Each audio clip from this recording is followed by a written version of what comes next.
Dulquer sir ఒక tweet పెట్టారు. Like మీరెప్పుడో ఆ గ్లిమ్స్ చూసేసి చాలా బాగుంది సినిమా అని చెప్పేశారని. ఇది ఎప్పుడు జరిగింది? వెన్ డిడ్ దిస్ అంటే హ్యాపెన్? యాక్చువల్లీ దుల్కర్ గారితో జరగలేదు. మా ఫ్రెండ్ ఉన్నాడు అక్కడ జోమ్ అని.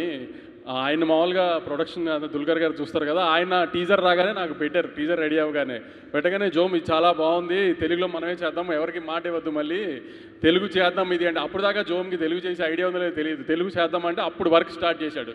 అంతా sir because of him we couldn't get a bigger opening sir.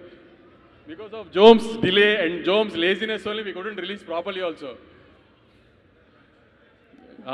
Thank you, Jome, actually for trusting me and giving the film, but you gave me a very good film to say that in my distribution thing, I have distributed a superhero film with, I mean, sir, but this is a very big bad name we got, sir, because you have made such a big film with such a small budget, and why are you guys...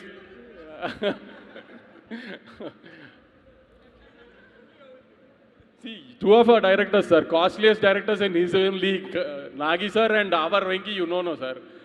How much we spent on a bank set, you know, no, sir.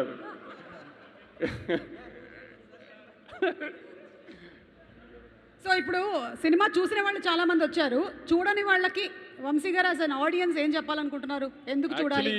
I mean ఇంకా తెలుగు ఆడియన్స్కి అంతగా reach అవ్వలేదండి, అది మా మిస్టేకే. ఎందుకంటే promote చేయడానికి time లేదు, content delay అవడం వలన సరిగ్గా ప్రమోట్ చేయడానికి I mean caste and crew కూడా టైం సరిపోలేదు. సో అందుకని ఈ సెకండ్ వీకెండ్ స్టార్ట్ అయ్యే లోపు కొంచెం తెలుగు జనానికి సరిగ్గా ఒక మంచి సినిమా వచ్చింది, టెక్నికల్గా చాలా స్ట్రాంగ్ సినిమా, చాలా బాగా తీశారు, అందరూ తప్పకుండా చూడండి అని చెప్పడానికే ఈవెంట్ పెట్టి దుల్కర్ గారిని పిలిచామండి. చాలామంది తెలుగు ఆడియన్స్ ఇంకా చూడలేదండి, దయచేసి చెప్తున్నాము ఖచ్చితంగా చూడండి. It be a very good cinematic experience for you. ఈసారి రిలీజ్ అయిపోయిన సినిమాని చూసి కాన్ఫిడెంట్గా చెప్తున్నాను, కాబట్టి ధైర్యంగా వెళ్ళండి థియేటర్కి, పర్లేదు. ఓకే వంశీ గారు, థ్యాంక్